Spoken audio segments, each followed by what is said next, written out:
Bratislava. I don't really know what I'm doing here. I only decided that I was coming here late last night. I haven't researched it. I don't know the language. I don't know what I'm going to do while I'm here. But I've got 2 nights booked. Tomorrow morning I've booked a free walking tour. This afternoon I will go for a walk around town and see what the old town's like. Staying in the old town. I'm in a really nice apartment. And I'm going to go for a walk outside.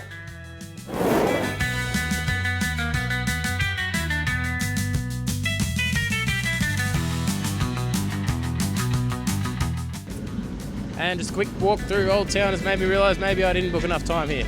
It seems really nice so far. So I'm just in the main square. I think it's Hitler's X-Square or X-Hitler Square. I'm just waiting for the walking tour.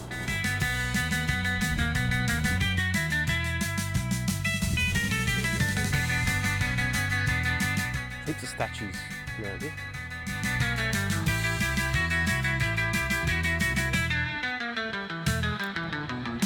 The first local celebrity I met wasn't a politician, a king, or even a saint. It was a man at work, a bronze guy peeking out of a manhole. If you want a private moment with him though, you've got to get there early.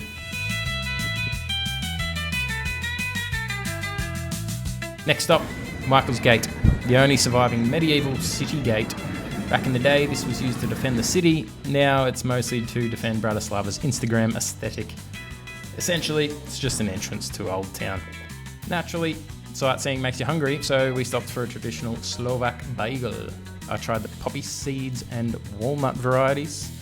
Delicious, but I'm also glad I'm not up for a drug test anytime soon with all of those poppy seeds. From there, we wandered through Main Square. Here, Hviezdoslavovo. Hviezdoslavovo. Námestie. It's the kind of place where you can sit, people watch, and work out how to actually pronounce without spraining your tongue. Then we popped into the Salvator Pharmacy, an ornate apothecary that dates back to the 17th century. It is now a culturally protected monument, and the government has spent millions of euros on maintenance and upgrading the interior decorations. House still standing, right? That's the original. The walk continued past a handful of churches, eventually leading up towards the Parliament building. From here, the views stretch out over not one, but 2 other countries, Austria and Hungary. And sitting proudly on top of that hill is Bratislava Castle. Part fortress, part museum, and entirely just an upside-down table.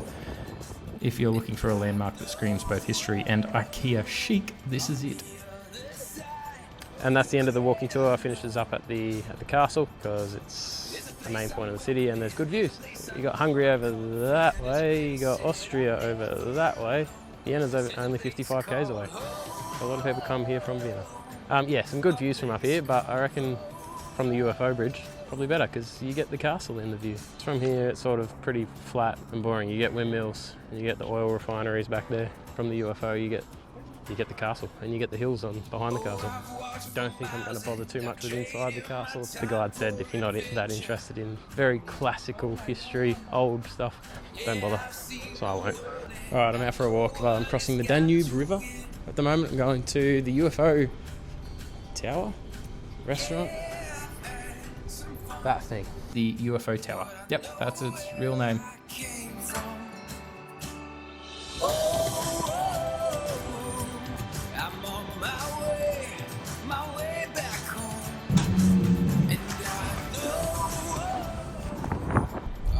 From the top, you'll get views of Bratislava. And a nice sunset if you time it right.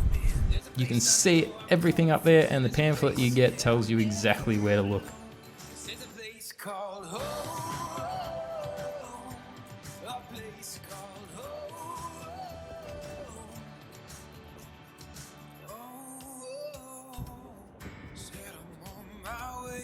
Of course, they have something to put your padlocks on to prove your love. I still don't understand that fad. Like, who carries around spare padlocks? Underneath the viewing deck is a bar and a restaurant if you want the same views but with a cocktail in hand.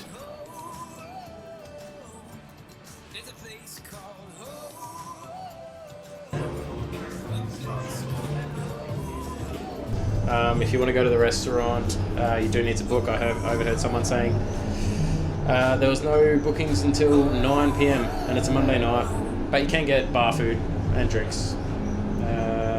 Just walking in. It's worth going up anyway. If you've already paid the ticket price, you may as well.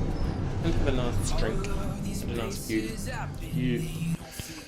And here I am at the green church, the blue church. Basically all I read about this was that it is very Instagrammable. I mean, yeah. That's about it. It's a church and it's blue. Due to renovations, the church will be closed from June 23 to July 26. Ooh, bell. The blue church is usually open to visitors, and yes, inside has more blue for you to see. Yep, they were right. It's blue and it's a church, and I'll put it on Instagram.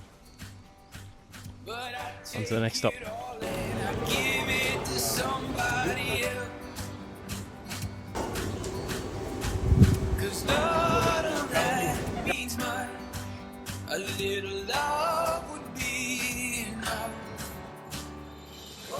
Planets of Peace Fountain and Union Fountain are also nice, peaceful areas if you want to break from the bustling, touristy old town. If you're lucky, you'll run into this good boy too. Bratislava is the only capital city that borders two countries, Austria and Hungary. It's one of the youngest capital cities in Europe, with Slovakia only gaining independence in 1993. And Bratislava was once the coronation city for Hungarian kings and queens. Not bad for a city that most tourists accidentally discover while Googling day trips from Vienna. Alright, that's it for Bratislava. I'm off to Budapest now. So if Bratislava is your sort of thing and you've enjoyed this video, please like and subscribe. I'm just aiming to get enough subscribers so I can chuck in some chapters for everybody.